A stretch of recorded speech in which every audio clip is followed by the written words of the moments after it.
যেখানে মোফাক্করুল ইসলামকে নিয়ে আমরা দেখতে পাচ্ছি সে যেভাবে গাড়ির ওপর দাঁড়িয়ে উস্কানিমূলক মন্তব্য করেছিল, একটার পর একটা ভয়ঙ্কর প্ররোচনামূলক কথা বলেছিল, তারপর তাকে গ্রেফতার করা হয়েছে।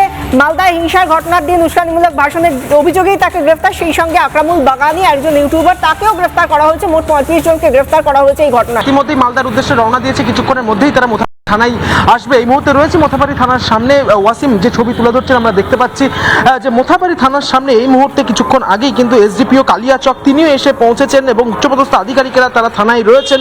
এনআইয়ের কাছে থেকে সঙ্গে তারা কথা বলবেন এবং এনআইয়ের আধিকারিকেরা এই পুলিশ আধিকারিকদের কাছে থেকে সম্পূর্ণ কেসের হিস্ট্রি সে সমস্ত কিছু কিন্তু নেবে এবং তারপরে তারা চলে যাবে সেন্ট্রাল ফোর্সকে সঙ্গে নিয়ে বিভিন্ন যে জায়গাগুলোতে মূলত গন্ডগোল হয়েছিল সেই জায়গাগুলোতে তারা যাবে এবং সেখানে প্রত্যক্ষদর্শীদের বয়ান নেওয়া থেকে শুরু করে এলাকার কোনো সিসিটিভির ফুটেজ সেখান থেকে পাওয়া যায় কিনা সেই সমস্ত বিষয়টি কিন্তু এনআইয়ের আধিকারিকরা তদন্ত করবেন এবং একেবারে মাথা অর্থাৎ এই ঘটনার যে মূল মাথা তাকে খুঁজে বের করার চেষ্টা করছেন এই মুহূর্তে এনআইয়ের আধিকারিকেরা। কিছুক্ষণের মধ্যেই এনআইয়ের 15 সদস্যের একটি টিম তারা মোথাবাড়ি থানাতেই আসবে এবং তারপরে তারা কালিয়াচক 2 বিডিও অফিসেও যাবে যেখান থেকে মূল ঘটনার সূত্রপাত হয়েছিল। ইতিমধ্যেই মোফাক্করুল ইসলামকে ইতিমধ্যেই কিন্তু গ্রেপ্তার করা হয়েছে, সিআইডির হাতে সে অ্যারেস্ট হয়েছে এবং সিআইডির কাছে এনআইয়ের আধিকারিকেরা এই যাকে অ্যারেস্ট করা হয়েছে মোফাক্করুল ইসলাম তাকে সেখান থেকে তাদের হাতে নেওয়া যায় কিনা সেই বিষয়টি নিয়েও কিন্তু কথা বলবেন সিআইডি আধিকারিকের সাথে। এবং 6 তারিখের মধ্যে যেহেতু সুপ্রিম কোর্ট নির্দেশ দিয়েছে যে গোটা বিষয়টি এনআইএ রিপোর্ট আকারে জমা দেবে, ফলত এই পদ্ধতিটাকে অত্যন্ত টপ গিয়ারে নিয়ে গিয়ে একেবারে যত দ্রুত